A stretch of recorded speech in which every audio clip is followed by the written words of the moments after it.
Assalamualaikum warahmatullahi wabarakatuh. Kenalkan, nama saya Muhammad Al-Musawir dari kelas C dengan NIM 21650108. Di sini saya akan mengerjakan tugas UAS, yaitu jenis-jenis kejahatan cyber beserta landasan hukumnya. 1. Pencurian identitas.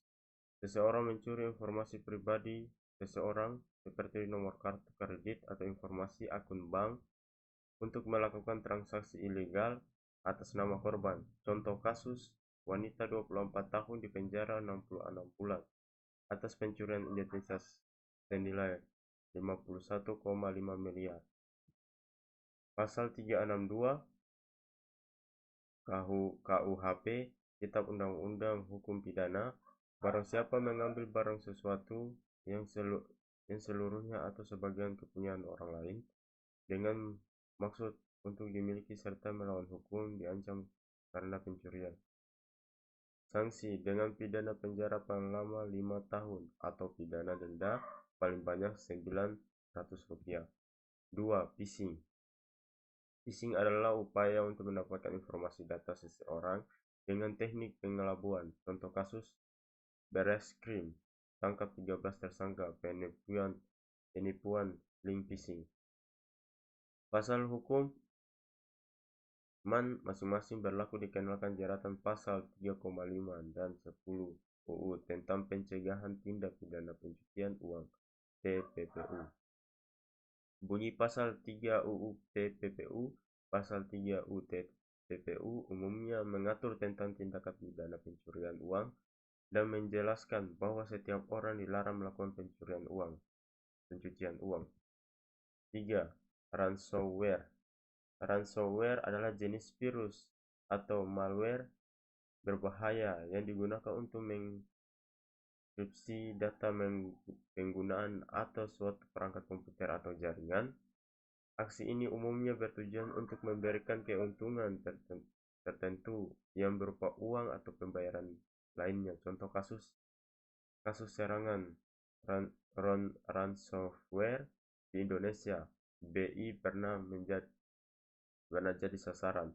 Pasal 27 ayat 4 UU ITE bunyinya ialah setiap orang yang dengan sengaja dan tanpa hak mendistribusikan dan atau mentransmisikan dan atau membuat dapat diaksesnya informasi elektronik atau dokumen elektronik yang memiliki muatan pemerasan dan pengancaman sebagaimana dimaksud dalam pasal 27 ayat 4. 4. Malware.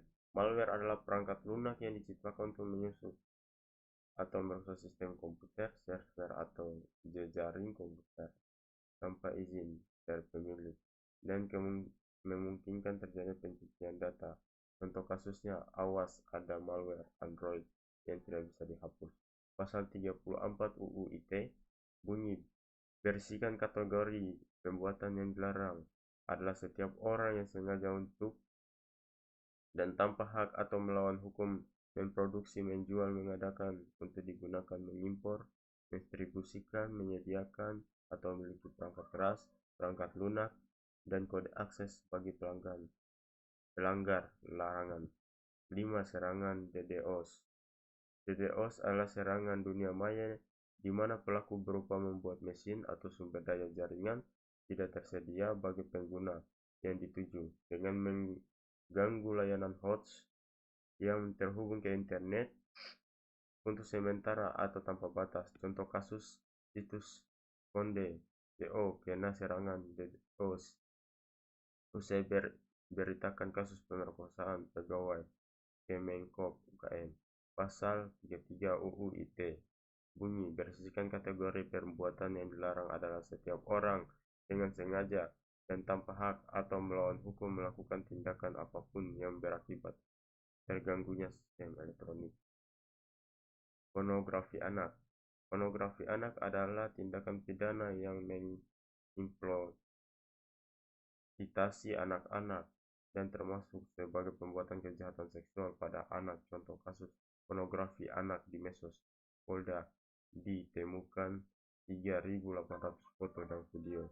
Pasal 27 ayat 3 UU ITE bunyi, melarang setiap orang dengan sengaja dan tanpa hak mendistribusikan atau mentransmisikan informasi atau dokumen elektronik yang memiliki muatan penghinaan dan pencemaran nama baik. 7. Peretasan email. Peretasan email adalah salah satu kejadian siber yang mengacu pada akses tidak sah atau manipulasi akun email seseorang tanpa persetujuan mereka. Contoh kasus, peretasan RAW 58,8 M usai bajak email perusahaan ventilator. Pasal 44 ayat 1 UU ITE bunyi, setiap orang dilarang untuk sengaja dan tanpa hak mengubah, menambah, mengurangi, membuat tidak berfungsi, atau merusak informasi elektronik dan dokumen elektronik sehingga informasi elektronik dan dokumen elektronik tersebut menjadi tidak baik, rusak, atau tidak berfungsi. 8. Pelanggaran privasi. Privasi invasion merupakan bentuk penyalahgunaan akses data pribadi orang lain yang melawan hukum, yang mengganggu hak privasi individu dengan menyebarkan data pribadi tanpa seizin yang bersangkutan. Contoh kasusnya, Facebook didenda 69 T akibat kasus pelanggaran privasi. Pasal 26. Setiap orang dengan sengaja dan tanpa hak mengakses informasi elektronik dan atau dokumen elektronik yang dilindungi dengan pengamanan dipidana dengan penjara paling lama 6 tahun atau denda paling banyak 1 miliar. Kejahatan seksual. Sexuality cyber crimes dapat secara sederhana didefinisikan sebagai pelecehan seksual yang terjadi terutama melalui internet. Contoh kasusnya, tentang kasus kekerasan seksual terhadap 13 santriwati dan pidana mati bagi pelaku. Pasal 289A KUHP berbunyi, barang siapa melakukan perbuatan cabul dengan kekerasan atau ancaman kekerasan, sanksinya dipidana dengan pidana paling lama 9 tahun. 10. Pemerasan online. Jenis cyber crime ini merupakan pemerasan yang dilakukan terhadap korban. Modusnya adalah pelaku yang meminta sejumlah uang tebusan agar dapat penting untuk telah dicuri dapat dikembalikan dan tidak disalahgunakan. Contoh kasusnya, kasus pemerasan bermotif penyebaran foto bugil korban terbongkar.